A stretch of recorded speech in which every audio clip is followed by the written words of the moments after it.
Hi everybody, and welcome to another addendum to the latest QuickCast. The QuickCast got a little bit long going through the building heat ridge, the severe weather risks for the rest of the week, as well as taking a look at Super Typhoon Bavi.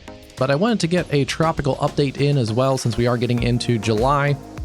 The Atlantic hurricane season typically still quiet through July, but starts to heat up in intensity later into the late summer and into fall. So we will start throwing in some tropical updates here and there. Instead of clipping it into the latest QuickCast, I just decided to create it as a separate entity just for timing considerations. So this still is essentially the same data, whether it was shot on the July 8th or early July 9th. Not much has changed according to the latest model data or the Hurricane Center guidance. So let's get into this tropical update QuickCast. And while there technically isn't any area of interest that the National Hurricane Center outlines in the Atlantic Basin, the Pacific is a different story. We have two areas of interest in the Central Pacific south of Hawaii, and then another one off the coast of Mexico. Two of those have a medium chance of development as of the early morning of July 9th.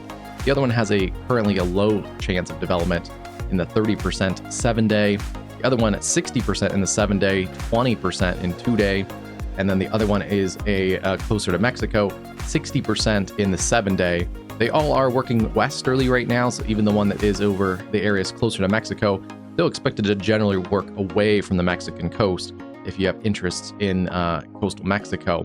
As you can see there, nothing highlighted by the National Hurricane Center in the Atlantic Basin, although we do have an area that's an interesting little area that's been around for the last day or so in the Bay of Campeche. And here's a look at the area of storms in the Bay of Campeche in the Western Gulf. Although there is nothing highlighted by the National Hurricane Center as an official area of interest, I am pretty certain that the National Hurricane Center is probably monitoring this area and just seeing what develops in the short term. This area of weather and disturbed weather has persisted the last 24 to 36 hours or so in the Bay of Campeche. And mesoscale convective systems, we talk a lot in our live streams or in our forecast videos talking about severe weather, but those mesoscale convective systems, and especially the MCV, the mesoscale convective vortex, that's the localized area of low pressure associated with those complexes of thunderstorms, when those get over favorable warm waters, especially like the Gulf, that can generate tropical cyclone development, especially if the upper level dynamics are in a somewhat favorable condition and with a ton of warm, moist Gulf waters. The Atlantic Basin is running above average for temperatures, although despite those, the general El Nino conditions and currently that Saharan dust layer is kind of keeping some of the tropical development at bay. Mesoscale convective systems are also the generation points for tropical waves through the Atlantic Basin. So a lot of times those waves that we're tracking from the Cape Verde Islands all the way across the Atlantic Basin in peak of hurricane season, a lot of times those tropical waves are mesoscale convective systems, big clusters of thunderstorms in the tropical regions of Africa that push offshore with the trade winds and then continue working west in those trade winds, developing into those tropical cyclone characteristics. So certainly MCS complexes in tropical waters do present an area that is favorable locally for development, and areas in at least short term to watch just to make sure those convective systems don't develop surface-based tropical cyclone characteristics. It deserves watching, at least in the near term. Modeling doesn't really pick up on it that much, so we'll just kind of have to see in the next day or so what actually develops out of this. Putting this into motion, you can see these clusters of storms. They're generally drifting to the north-northwest, but you can see some of those colder, higher cloud tops. They do, as the morning continues, start to regenerate. You can see it kind of fade away in the early morning, and then as the sun is getting a little bit warmer, we're getting more instability and more sun into the areas in the warm waters of the Gulf. Those colder cloud tops starting to peak back up, especially towards the very end of this satellite loop. This is infrared satellite loop from GOES 19. Just taking a little bit broader look at things, this is the European model's composite reflectivity from a morning run on July 9th, and it does pick up on this area of disturbed weather, this mesoscale convective system across the Bay of Campeche and the southwestern Gulf. It doesn't do much with it. It does continue that convection through the day, especially the morning hours, and then start to push some of that convection into northeastern portions of Mexico, as well as potentially across very southern Texas, areas around Reynosa and Port Isabel, Brownsville, Raymondville, even South Padre Island. Some of those southern counties in the extreme southern Texas may get some at least disturbed weather over the next couple days. And even tomorrow, the European model also puts some more storms and rain into that area. So we'll keep an eye on it, but regionally there could be some gusty winds and some localized flash flooding with any heavy thunderstorms, and certainly tropical downpours that stick around that region. And going into the tropics, I just want to take a quick peek at the tropical Atlantic. Nothing really as expected according to the National Hurricane Center over the next 7 to 10 days. But as we get into mid to late July, I do like to start looking a little bit more intently at the tropical Atlantic. According to this is a map that we looked at in one of our recent outlooks as well. It's an interesting map. It shows us 850 millibar divergence. This is lower in the atmosphere. When you have divergence at the low levels, that is a strong indicator of high pressure. Convergence at the low levels is an indication of low pressure. So we'd be looking generally for those areas of low pressure to potentially develop into tropical systems. Those are in this chart. You can see up towards the top here, this little bar. Those are basically labeled in the yellows, oranges, reds, and then goes from there into really deep low pressure.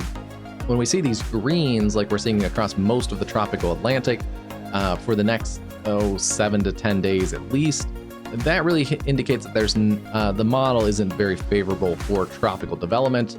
You can see there's hints of these little waves along the intertropical convergence zone at times, a little bit of weak frothiness along the ITCZ, the intertropical convergence zone, that lifts as we get into the summertime. It lifts towards the northern hemisphere. So we'll look for that later into hurricane season. But otherwise, the tropical Atlantic mostly stays fairly calm. Going out a little further into this model, we do get into a little bit of fantasy land. The one area that is always an area to watch this time of year is any frontal boundary that drifts out and just kind of degrades across the southeast and across the southwest Atlantic. Nothing really hinting at strong development, but this does show a little bit of trophiness kind of right in there. Florida up into areas off the Carolina coast. That's always an area that in general tends to be favorable for development earlier in the hurricane season versus usually the Cape Verde season picks up later into hurricane season. It's usually pretty calm this time of year still. So yeah, nothing is really showing big according to some of the model data, and that supports the National Hurricane Center's outlook of no tropical development expected. But especially as we get later into July, that's where, at least according to this, there's a little bit of hinting of weak trophiness across those areas from degraded frontal boundaries that we would have to watch out for potentially a spin up. The other thing we can look at is vorticity in the atmosphere. This is 700 millibar vorticity, a great level in the profile to look for short waves and some of those features like that. Going out further, you can see some of these little waves in here, but really doesn't really develop them at all, but in general, you can see these waves across this area. The one area that is a little bit more intriguing is this wave that comes out, and let's track this one out a little bit. There's a wave right now that the vorticity, you can see it here east of the Caribbean, and going out into the next couple days, it's going to cross most of the Caribbean, but this has been on a couple different model runs, a little bit of extra vorticity in there showing in the Bahamas by late this week. That could bring a little bit extra juice into Florida as far as some storminess by the weekend. So I don't think anything's going to develop out of that, and then it kind of takes that off and out over the open waters of the Atlantic. But yeah, may get a little bit more concentrated activity for storm activity across especially South Florida and the East Coast, the Space Coast of Florida going into the weekend. Otherwise, you can see some hints that the Pacific may stay busy with some tropical development out there. We'll keep an eye on it. Nothing, it looks like, really too much to worry about in the short term, at least through the first couple weeks here into July. So putting it into motion, here's the GFS Composite Reflectivity over the next few days, going out into next week and even next weekend. You can see the GFS not really producing much, and sometimes the GFS in the later hours tends to overproduce tropical development, especially in the summer and fall. So the fact that the GFS is really staying fairly quiet through even those longer hours, now over 300 hours on the model there, that's a pretty good sign that things are going to stay relatively calm over the next at least 7 to 10 days, if not even a little bit longer.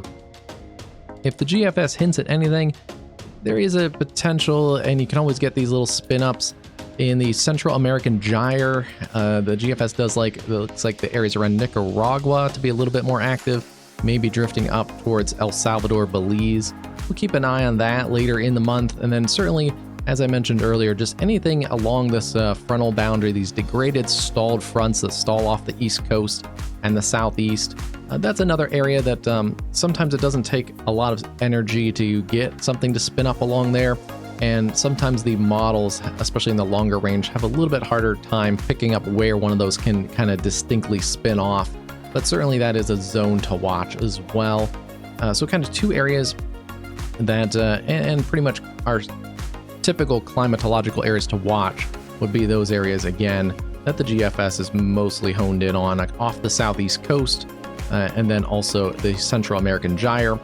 The Central American gyre also tends to spin up those systems in the Pacific, and you can see the precip does try to spin some of those up also in the Pacific, in a couple systems there. So, and then at the very later portions of this run, you can see GFS starts to hint at maybe a little bit slightly more active intertropical convergence zone.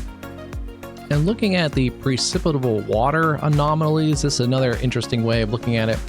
Some of this is also attached to still a stream of Saharan dust that's going to cross the Atlantic. But you can see some of that dry air coming off of sub-Saharan and Saharan Africa, crossing the Cape Verde areas. And that is going to continue basically across the Atlantic and even into the Gulf by later in this time period. And still even later in the time period, still seeing not a super higher levels of that precipitable water. So that dryness in the atmosphere should also inhibit most of the storm development. You can see the intertropical convergence zone is still pushed fairly south and still fairly narrow with that moisture flow. The one exception is kind of that Central American gyre. That may be an area to watch later in the period as well. And then anything right off that coastal southeast, the Florida southeast coast, some hints of still seeing a decent amount of moisture in those environments. And but yeah, across the general Atlantic, you can see a lot of this orange. If I pause the map about halfway through, this is July 13th roughly. Yeah, this area not great for development. This area not good for development. Even the Western Gulf around the Yucatan not looking great for development. So in general, we're just seeing all the evidence kind of stacks up that there's only some limited areas that are potential development areas going into the next, at least the next 10 or even a little bit more than that days. So that's a look at your tropical update for July 8th, July 9th. Again, nothing really looks like it's going to be brewing except for a couple potential areas to watch, just kind of general climatologically favored areas, the Central American gyre, and any stalled frontal boundaries that degrade off the southeast coast. Otherwise, most of the evidence appears to favor what the National Hurricane Center outlook shows, that no tropical development is expected within the next 7 to 10 days. And it does look like that period may extend even longer into later portions of July. We may get through a pretty quiet July without tropical activity in the Atlantic Basin. We'll still continue to keep an eye on the Pacific Basin. That usually does get active quicker than the Atlantic Basin. And we'll continue to have severe weather coverage here on WeatherCast Live. If you've made it this far, like and subscribe and click that bell icon. Get notified when we go live, when we post new forecast videos, post to our discussion page, and also we'll have you covered for severe weather coverage continuing across the continental US, as well as hurricane coverage as we get further into hurricane season. Have a safe and happy Thursday.